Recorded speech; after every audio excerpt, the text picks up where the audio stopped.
bem-vindos ao nosso Pode Sim. Eu sou o Carlos Luiz. Oi, gente, eu sou a Priscila, tudo bem? Oi, pessoal, eu sou o Daniel. Vamos falar hoje sobre um livro chamado Meu Amigo Eurípides Barçanufo. Eurípides Barçanufo é um dos espíritos mais incríveis que você poderá conhecer na história deste mundo. Vamos começar com a apresentação dele, depois eu vou contar um pequeno trecho, uma parte do livro, para que vocês tenham pelo menos uma noção de quem nós estamos falando. O livro Meu Amigo Eurípides Barçanufo é uma biografia romanceada, né, fruto da nossa pesquisa, e que nós estruturamos ela numa forma de um romance.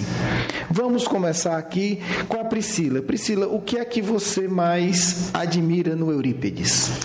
Bem, eu admiro a coragem dele, porque ele dava espaço para os jovens participar de atividades mediúnicas. E eu acho isso muito bonito e corajoso da parte dele. Daniel, fala um pouco pra gente, no geral, quem foi Eurípides? Foi um personagem bem à frente do seu tempo, né? Ele era uma pessoa extremamente preocupada com a educação, com a saúde do povo. Tanto que, como a Priscila falou, né, na parte da educação, ele trabalhava com jovens, que era exatamente formando as mentes do amanhã.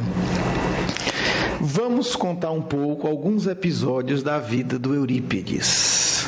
Os outros episódios, muitos outros, você vai poder encontrar no livro que está no nosso site, né? O Meu Amigo Eurípides Barçanufo, no site do Grupo Marcos, www.grupomarcos.com.br. E eu já adianto que o nome do nosso grupo, Grupo Marcos, é uma homenagem a esse espírito, porque na época do Cristo, ele, quando era adolescente, encontrou com Jesus de Nazaré adolescente. E foram ótimos amigos. Essa história é contada num outro livro, né, que depois a gente pode falar para vocês, para que vocês também conheçam a história do Eurípides na época do Cristo, né, como um essênio. Eurípides nasceu dia 1º de maio. Então agora, esta semana, né, Eurípides vai, né, completar 134 anos do seu nascimento. E foi um jovem extraordinário. Eurípides nasceu em Sacramento, é uma pequena cidade, né, do interior de Minas Gerais. Na época que ele nasceu, tinham por volta de 2.000 habitantes. Ele era um católico fervoroso, um jovem extremamente dedicado a toda a sociedade. Fundou um colégio, onde ele dava aula para alunos da cidade e de outras cidades, porque o ensino dele ficou famoso. O colégio se chamava Liceu Sacramentano. Fundou também o primeiro jornal da cidade. Fundou o primeiro grupo de teatro. Eurípides era um apaixonado pelo teatro. Ele dirigia, ele escrevia peças, organizava também os espetáculos de teatro, que ficaram muito famosos em toda a região. E era muito católico. Eurípides ia para a missa todos os dias, né? E foi um dos fundadores da Irmandade São Vicente de Paulo. O jovem Eurípides contava, então, né, por volta de 20 anos. Além de tudo isso, ele ainda foi homeopata, que ele aprendeu a homeopatia estudando sozinho, né, porque a mãe tinha uma doença, ele queria curar a mãe, estudou homeopatia para tentar curar a mãe. E atendia também a população pobre da cidade. Então, esse é o quadro do Eurípides, do jovem Eurípides. E ele chegava a cobrar?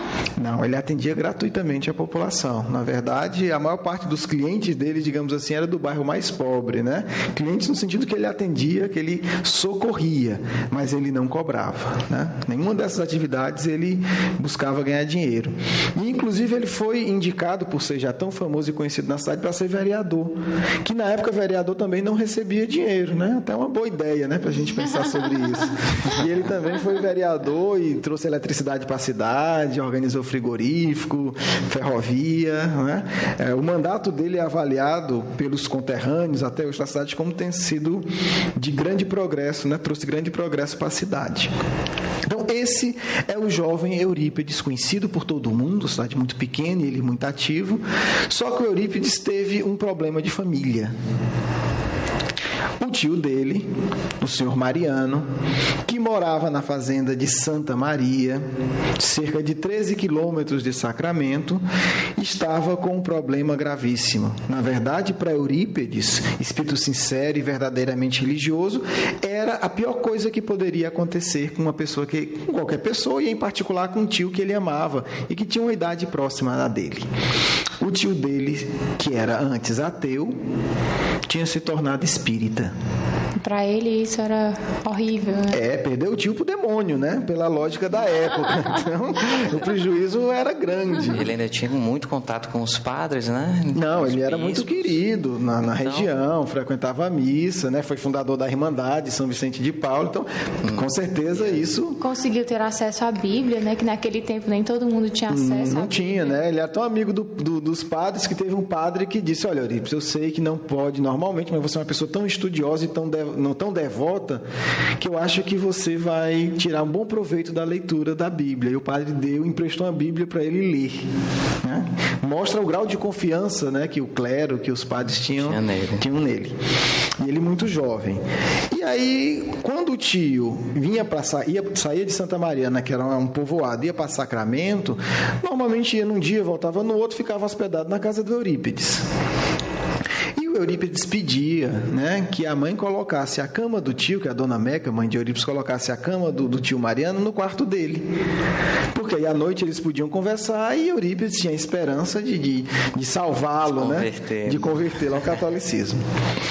Bem, seu Mariano ia, eles conversavam com muito carinho, com muito respeito, e ninguém convencia ninguém, né? Eurípides, na verdade, que provocava, né? Porque Eurípides sabia que em Santa Maria tinha muito efeito físico, né? As coisas se moviam, curas eram realizadas. No começo, os espíritos jogavam pedras nos telhados para chamar a atenção e etc. E sempre Eurípides, né, perguntava naquele tom familiar, mas, né, dando uma espetadinha, né? Como é que estão aquelas coisas lá, daquelas pedras lá de Santa Maria? E o tio, muito tranquilo, dizia: estão ótimo, né? Graças a Jesus está tudo dando certo, nossos trabalhos estão bem. E Eurípides tentava, né, encaminhar as conversas. Um dia, talvez intuído, talvez orientado diretamente, porque o seu Mariano era um médium também excepcional, inclusive de cura. E aí, depois a gente vai ter outro programa só para contar as histórias de Santa Maria, né, que são histórias belíssimas do seu Mariano também. Mas continuemos, né? Um dia, como sempre, seu Mariano chega e ele já começa a puxar assunto para falar do espiritismo. Seu Mariano diz: olha, você é um moço muito inteligente, né? Sabe, leu muito. Eu não tenho muito argumento para você, não, mas eu trouxe um livro. Leia esse livro, que esse livro vai poder lhe responder tudo que eu responderia ainda muito melhor. Eurípides se empolga, disse: agora, né, com o livro deles eu vou conseguir achar algum erro. Achar os erros, provar que eles estão errados, né? Vou provar que eles estão errados. Eurípides então pega o livro, seu Mariano deita, faz de conta que dorme para não puxar assunto, e Eurípides começa a ler.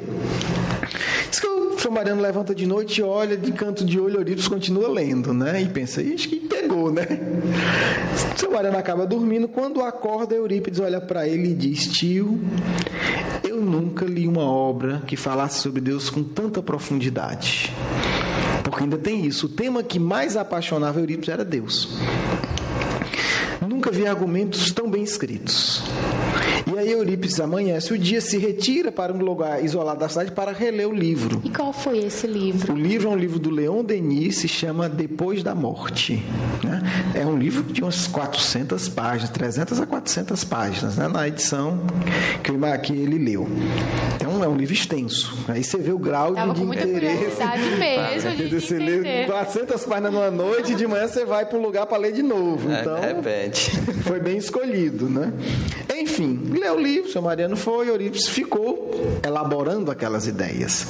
O pai do Eurípides era comerciante e ele tinha uma pequena venda numa outra cidade chamada Conquista.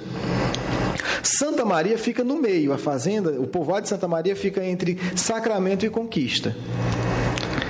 Eurípides vai fazer a contabilidade, né, da loja do pai, que era o trabalho dele, né? É aí que ele ganhava. Era aí que ele ganhava dinheiro, exatamente, né? Que ele ganhava o sustento dele, né? Contava o estoque, conferia, viu o que é que tinha que comprar, essa coisa toda.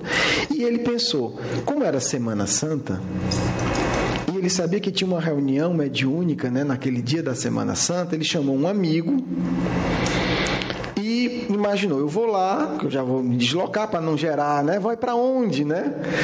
Para não gerar uma polêmica. Eu vou e na volta eu aproveito e passo lá em Santa Maria. Chego de surpresa, né? Evito comentar com os outros que eu estou indo lá, porque eles vão perguntar o que é que eu vou fazer lá, e eu, né, vejo como essa história de espiritismo na prática, né, de mediunidade. Foi para, né, Conquista, fez o trabalho dele, na volta passa em Santa Maria. Ele chega exatamente na hora que está começando a reunião mediúnica. Detalhe, a reunião foi na sala da casa do seu Mariano, né? A gente tem até fotos de lá, depois a gente, não agora, mas quando a gente for falar de Santa Maria, a gente coloca essas fotos no site, a casa ainda está lá, está preservada, graças, né, às pessoas que estão continuando lá o trabalho com muita seriedade. E aí ele chega na sala do seu Mariano e, curiosamente, tem 2 bancos vagos. Coincidência, né? Cheguei, ele se senta, não dá para conversar muito, já está na leitura do Evangelho, é feita a prece e começa a reunião mediúnica. Né? E a reunião mediúnica vai transcorrendo. Durante a reunião, Eurípides faz o seguinte pedido. Mental, sem falar para ninguém. Depois é que ele fala, depois da reunião. Se é verdade que os espíritos podem vir se comunicar conosco, eu gostaria que João, o evangelista, viesse me explicar o Sermão da Montanha. Somente, né? Porque o Sermão da Montanha é a parte principal do Novo Testamento. É importantíssimo. E Eurípides não tinha entendido, porque o Sermão da Montanha é aquela parte que diz: bem-aventurados os aflitos. Aí Eurípides pensa, mas como é que um aflito pode ser bem-aventurado? Bem-aventurado é quem está feliz? Né? Bem-aventurados os que têm sede de justiça. Né? São as bem-aventuranças. Eurípides pensa nisso, a reunião continua, mas detalhe, Eurípides ainda pede que o João Evangelista venha através do médium Aristides. Que era analfabeto, menos... Que era um agricultor lá da região, da Santa Maria, que ele conhecia, uma pessoa muito boa, mas que não sabia ler. E que era médium, no caso. E que era médium, né? Um dos médicos que trabalhava na reunião. A reunião se transcorre normalmente. No final, o Aristides se levanta, né? Eu pude ir lá visitar, tinha até uns bancos ainda da época que eu pude ver, então não tinha mesa, no meio era um círculo de bancos bem grosseiros, né? Bancos de madeira fortes. Então o Aristides se levanta, o médium Aristides se levanta e começa a explicar uma por uma das bem-aventuranças. Porque são bem-aventurados aflitos, porque são bem-aventurados que têm sede de justiça, porque são os mansos, são bem-aventurados. Explica todas as bem-aventuranças. Eurípides depois vai dizer que é a explicação mais profunda que ele tinha ouvido até então. Explica as bem-aventuranças e no final ele diz: paz, João, o evangelista.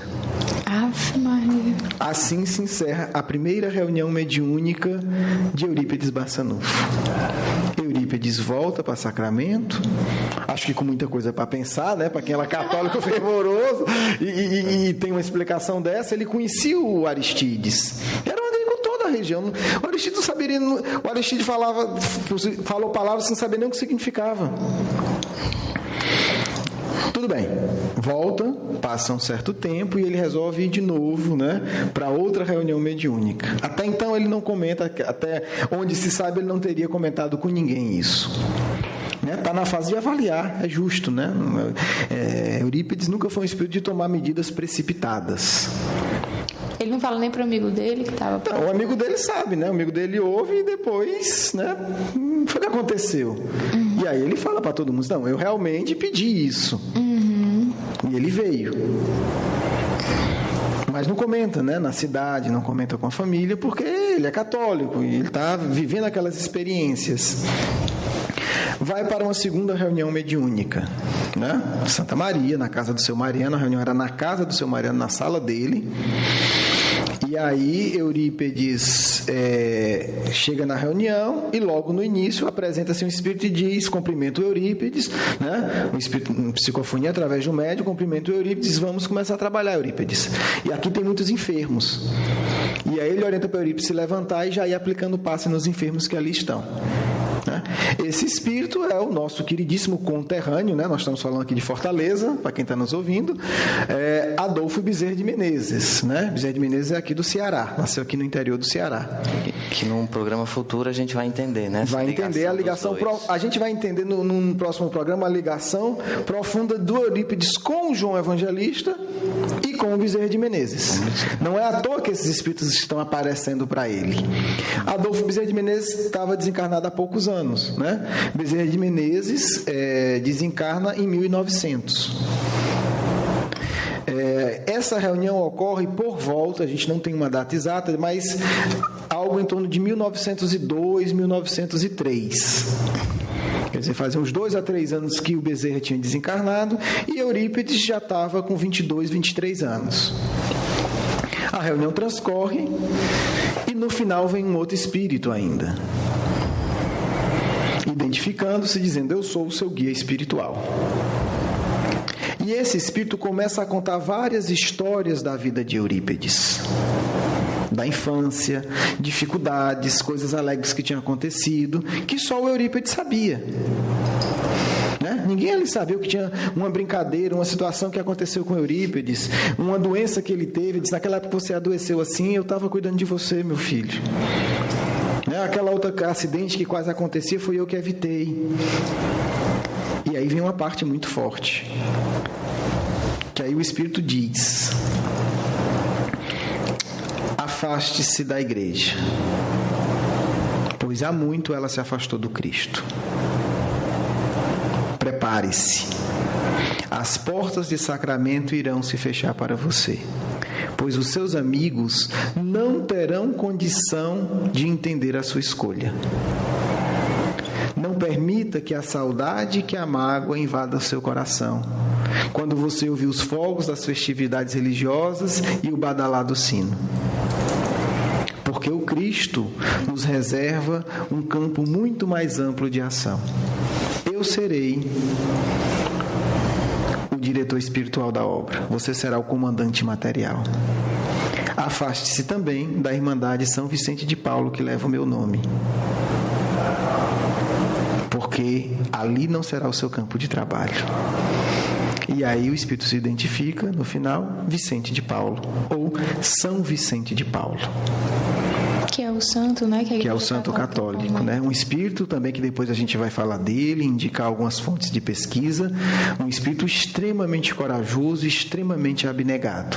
Tem até um filme, né? Tem um filme, exatamente. Tem um filme que conta bem a história de São Vicente, que inclusive, né, foi um espírito que participou da codificação espírita. Existem mensagens dele no Evangelho segundo o Espiritismo. E aí Eurípides volta para casa já sabendo que chegou a hora, né? A própria mensagem já diz: afaste-se. Como um espírito corajoso, Eurípides se afasta. Fala a verdade. Agora eu não posso continuar indo para a igreja porque eu sou espírita. E foi um dos períodos mais duros da vida do Eurípides, porque até então Eurípides era um jovem de 23 anos, mais ou menos, querido, amado pela cidade, apoiado por todos. Toda a cidade se vira contra Eurípides. Vieram bispos fazer reunião com os padres para fazer tudo para pressionar Eurípides para voltar a ser católico. Os padres visitavam a família de Eurípides. No começo, nem a família entendeu Eurípides. Depois, eles foram excelentes apoiadores. Então, Eurípides se vê só. E a confusão era tão grande que ele pediu, foi morar numa outra casa para poupar o desgaste dos pais. As pessoas visitavam, as pessoas gritavam na rua quando passavam em frente à casa dele, tiravam pedras, não queriam cruzar a mesma calçada que ele na rua, e espalhou o boato, o quê? Que se usa até hoje, que Eurípides enlouqueceu. Ele tinha sido tomado pelo demônio e tinha se tornado louco. Então muitos tinham até medo de chegar perto de Eurípides. Nisso, todas as atividades deles começam a ruir, né? Ele sai da Irmandade, que ele amava, auxiliar as pessoas por ela. o jornal é boicotado, o grupo de teatro ninguém quer participar, e ocorre um momento mais doloroso dessa fase da vida do Eurípides. Porque de tudo que ele fazia e que ele amava, o que ele mais amava era a educação, e ainda é a educação. O Liceu Sacramentano funcionava num prédio emprestado, funcionava com móveis emprestados e com 2 professores que ajudavam ele. Os professores dizem que ele não pode falar de espiritismo. Ele disse, mas eu sou espírita, eu vou falar de quê? Resultado, os 2 professores saem, os pais tiram os alunos, o dono do prédio que era emprestado pega de volta e o dono dos móveis pega de volta. Sobra só a tabuleta com o nome do colégio que ele que tinha feito. Então é um dia de profunda tristeza para ele. Ele vai para sua casa, né, sua pequena casinha, no seu quarto, bota lá a tabuleta e começa a chorar, né, como quem diz, tudo acabou, né, não tem mais nada, tudo que eu amava eu não vou ter mais. E é essa hora que ele sente uma presença espiritual iluminada e intensa perto dele. E ele conta que até ele se assusta um pouco. E ele sente vontade de escrever. Só que ele resiste, não escreve. Quer resistir. Nessa época a mediunidade dele era inconsciente. Então ele apaga, né? Perde a consciência por um instante. Escreve uma mensagem sem ter consciência e depois volta a si. E aí é essa mensagem o início do primeiro colégio espírita do mundo. A mensagem está transcrita no nosso livro e eu vou fazer, né, um pequeno resumo dela. Diz mais ou menos assim, né? Não feche as portas da escola. Apague da tabuleta o nome de Liceu Sacramentano, que é um resquício da vaidade humana. Coloque o nome de Colégio Allan Kardec. Ensine às quartas-feiras o Evangelho de meu filho e institua um curso de astronomia. E eu acobertarei o colégio sob o manto do meu amor. Assinado, Maria, a serva do Senhor. Ai, meu Deus, então, Maria de Nazaré. Maria de Nazaré. Esse é o início da educação espírita no mundo, da prática da educação espírita. E é a partir daí que a gente vai ter uma das maiores referências de como lidar com a mediunidade em toda a história do movimento espírita. A partir daí, a mediunidade de Eurípides praticamente explode. Ele se torna possivelmente o médium mais completo que nós já tivemos na história do espiritismo. Mais tipos de mediunidade. Mais tipos, né? E mediunidades extraordinárias. Né? E tudo isso utilizado para a educação, para a espiritualização. E aí a gente vai ter um colégio em que um convívio com os espíritos e com o fenômeno mediúnico é algo do dia a dia. A mediunidade de Eurípides serve para curar, para provar a imortalidade, para fazer parto, e ele vai usar isso em um amplo e imenso campo de ação. Mas esse campo de ação, com certeza, será, né, o tema de vários outros programas que nós, né, desenvolveremos aqui. As outras histórias estão no livro, vocês já podem ler. Não tem todas, mas tem muitas outras. E nós, com certeza, faremos vários outros programas, né, contando, porque o Colégio Allan Kardec é fundado em 1907. Esse é o marco da verdadeira educação espírita no mundo, a parte prática. Kardec estruturou a doutrina, foi um excelente pesquisador. Kardec era educador, mas Kardec não teve o tempo, né, de fundar uma escola com alunos jovens e mostrar como é que era a prática da educação espírita. Eurípides vai ensinar a prática da educação espírita. Então, é esse espírito ligado à educação, ligado à juventude, que é o nosso coordenador espiritual, né? É o espírito que dirige do mais alto todas as atividades do Grupo Marcos. É por isso que vocês, que sentem afinidade com o Grupo Marcos, têm que conhecer a vida desse espírito e se vincular emocionalmente a ele, né? É ele que é a nossa grande referência da educação. Bem, nos despedimos, desejando a vocês muita paz, muita reflexão sobre a vida desse grande missionário e que vocês possam conhecer e se apaixonar pela conduta desse abnegado apóstolo de Jesus. Um grande abraço. Tudo de bom, gente. Uma boa semana para vocês.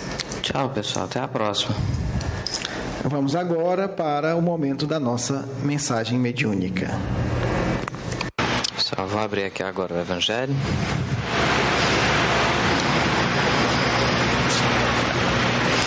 Deixai vir a mim os pequeninos. Bem-aventurados os puros de coração, porque eles verão a Deus. Então lhe apresentaram os meninos para que os tocasse, mas os discípulos ameaçavam os que lhe apresentavam. O que, vendo Jesus, levou muito a mal, e disse-lhes: Deixai vir a mim os pequeninos, e não os embaraceis, porque o reino de Deus é daqueles que lhes assemelham. Em verdade vos digo que todo aquele que não receber o reino de Deus como uma criança, não entrará nele. E abraçando-os e pondo as mãos sobre eles, os abençoava. Marcos, capítulo 10, versículo 13 a 16. Obrigada, Senhor, por essa oportunidade e obrigada aos bons espíritos. Que nós consigamos, meu Pai, realmente deixar a vir a nós os pequeninos. Muito obrigada. Que assim seja.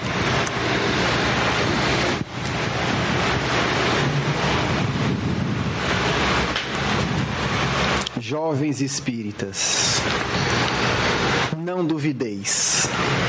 Eurípedes veio ao mundo para incendiar os vossos corações com o amor que conduz à santa devoção ao bem. Eurípedes, a referência máxima do jovem espírita. Eurípedes, o mesmo jovem que 2000 anos atrás foi amigo e seguidor do Cristo.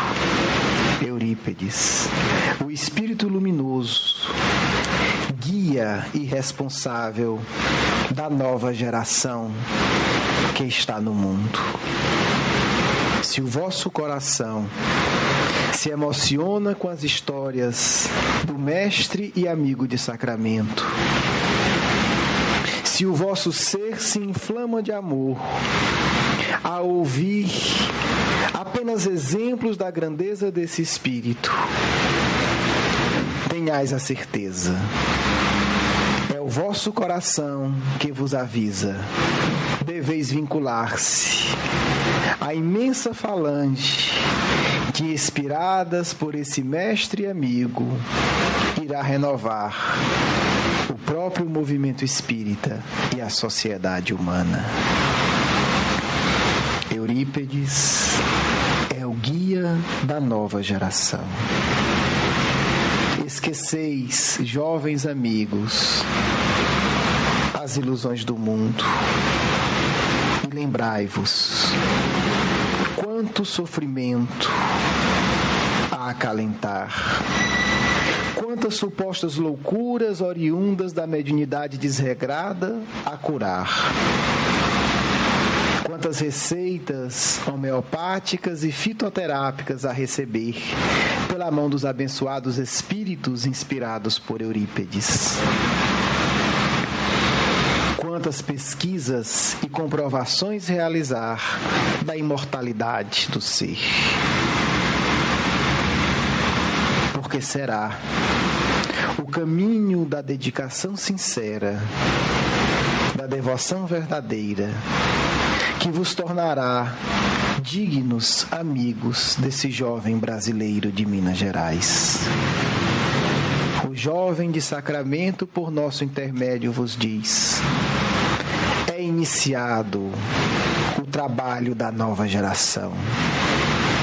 E todos aqueles que com coragem e harmonia assumirem os seus compromissos na reformulação de si mesmos e da sociedade carcomida pelo egoísmo e pelo materialismo, devem começar imediatamente. Hajam, estudem e orem, e receberão pelos sonhos, pelas vidências, as mensagens dos amigos do Grupo Marcos. A Afastai de vossos corações o temor que é oriundo das trevas. Não aceitei a negação da mediunidade. Vivenciai-a. Porque Eurípides o fez publicamente, auxiliado por dezenas de jovens, meninos e meninas, adolescentes de todas as idades. Eram seus alunos que cuidavam dos enfermos, que aplicavam passe nos necessitados e que auxiliavam na cura dos obsidiados mais terríveis. Amparados por ele e por Jesus, nunca fugiram do dever de servir a todos aqueles que os buscavam. Eurípides vive. Eurípides olha ainda com mais carinho para o processo da educação espírita, que é o caminho da espiritualização do ser. Vinculai-vos a esse processo. Tornai-vos colaboradores, pois Jesus abençoa todos aqueles que participam desse trabalho. Ao desencarnar, pediu o mestre de sacramento a todos aqueles que o cercavam no leito de partida para a vida superior: tudo pode ser fechado, menos a escola. Aqueles que me amam entendam. Eu quero um túmulo simples e eu quero a escola funcionando. Esta é a única homenagem que eu peço. Que o Colégio Allan Kardec permaneça. Podemos informar, porque já sabia Eurípides Barçanufo, que os seus alunos de outrora voltariam ao mundo para dar continuidade à missão iniciada. Sim, muitos alunos do Jovem de Sacramento estão no mundo e milhares de outros prepararam-se para servir, inspirados pelo verdadeiro modelo espírita da educação. Honestidade, dignidade, clareza ao vivenciar os fenômenos mediúnicos, socorro incansável aos sofredores. Amigos, irmãos, jovens que nos escutam, lembrai-vos, vieste ao mundo para servir em nome do Cristo. Começai. Está na hora de iniciar o bom trabalho da nova geração. Eurípides vos avisa. Começai, porque a partir de agora ele irá refletir o seu amor nos milhares de corações que se decidirem a participar da obra de profunda regeneração do mundo. Muita paz. Um amigo de Eurípides que participa das tarefas do Grupo Marcos. Que assim seja.